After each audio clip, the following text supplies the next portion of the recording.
estado ng ating bansa at sa mga ginagawa ng inyong pamahalaan. Isang taon na ang nakalipas mula noong huli akong tumayo rito upang ilantad ang katiwalian na nadiskubre namin sa mga flood control project. Gaya ng aking ipinangako sa inyo, nagsagawa tayo ng malawakan at malalimang investigasyon na walang pagkikiling kahit kanino man. Masusi nating sinuri at sinundan kung saan tayo itinuro ng ebidensya. Lahat ng kailangang gawin ay ginawa natin upang matuntun ang punot dulo. Mayroon ng mga unang nakasuhan at nakulong, mga kontratista, matataas na opisyal, pati na mga mambabatas. At dumating na tayo sa punto na ayon sa Ombudsman ay malapit na ang paghain ng patong-patong na kaso laban sa dating speaker. Masakit man sa akin ito, ngunit kailangan nating gawin ang tama. Hindi ako pangulo ng aking pamilya. Hindi ako pangulo ng aking kaibigan.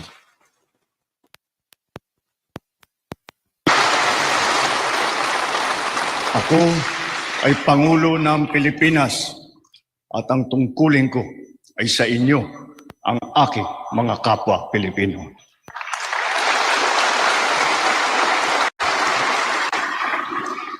Kaakibat ng mga naisampang mga kaso tiniyak ng inyong pamahalaan na mababawi mula sa nagsabuatan ang nakuha nilang pera ng taong bayan.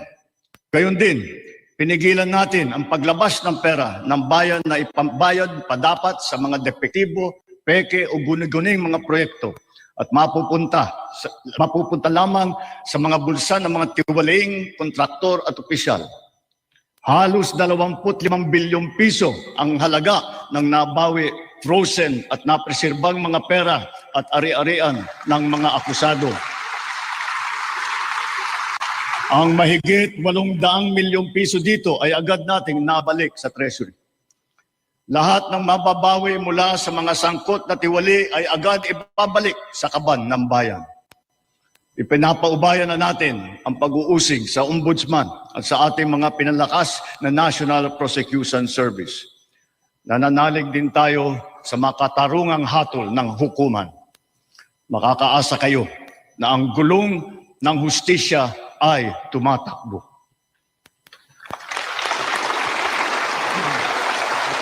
Sa kabila ng mga kaganapang ito, kailangan natin umusad tungo sa pagbabago. Nakatulong ang lahat ng mga ulat at hinaing ninyo sa isumbong na Pangulo, ang inyong pagbabantay at pakikialam sa pamahalaan ay ang susi sa paglaban sa katiwalian. Ang reforma sa DPWH ay nagsimula na. Nagpasok tayo ng mga bagong graduate kasama ang mga tuwid at maasahang mga job order at contract of service. Bukod sa mga flood control project, lahat ng mga proyekto ay sinuri at tiniyak na talagang kinakailangan at maayos mula sa plano, presyo hanggang pagpapatupad. Para walang overpricing, sinigurado na materyales ay merkado.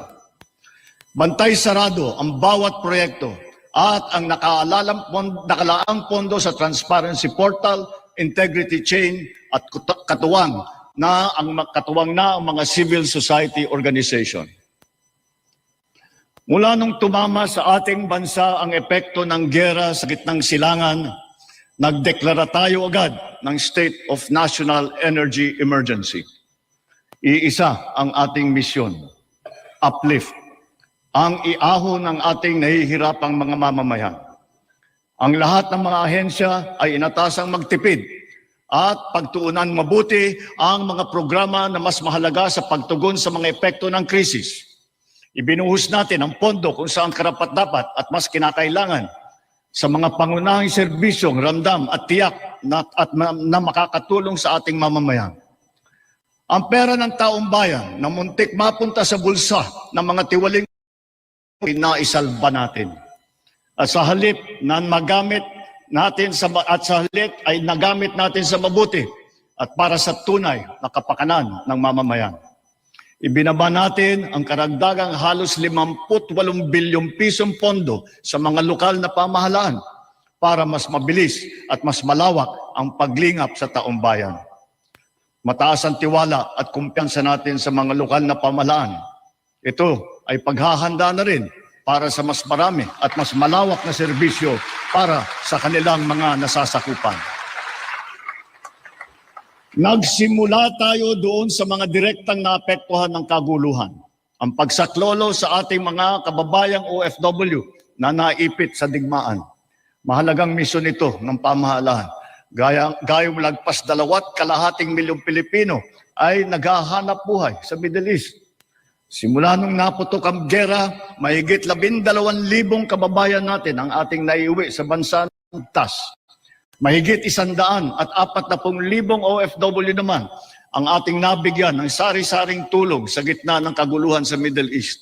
Tulad ng pagkain, tulong pinansyal, pagpapagamot at masisilungan. Pag-uwi sa Pilipinas, sila ay ating tinulungan upang makapagsimula muli sa pagpahanap buhay sa pamamagitan ng Action Fund at OWA Kabuhayan Program. Ang iba naman ay nilapit natin sa PESO o kaya sinama natin sa bayanihan para sa Balikbayang Manggagawa Job Fair. Samantalang ang iba ay tinulungan natin makapaghanap buhay muli sa ibang bansa. Bukod sa kanila, ang mga magbabalik natin mga gurong OFW ay papasok na sa mga public school natin kung saan sila ay higit na kinakailangan. Dahil dito sa Pilipinas, sila ang ma'am at saka ang sir. Patuloy ang ating ugnayan sa iba't ibang bansa at ang suporta natin sa mga OFW para sa kanilang kaligtasan. Lalo na at may mga kababayan tayong nasawi o hanggang ngayon ay nawawala sa Middle East. Pangalawa, bunga ng ating magandang ugnayan sa iba't ibang bansa. Natiyak nating sapat ang supply ng langis para sa ating pangangailangan. Sa kabila ng pagsara ng Strait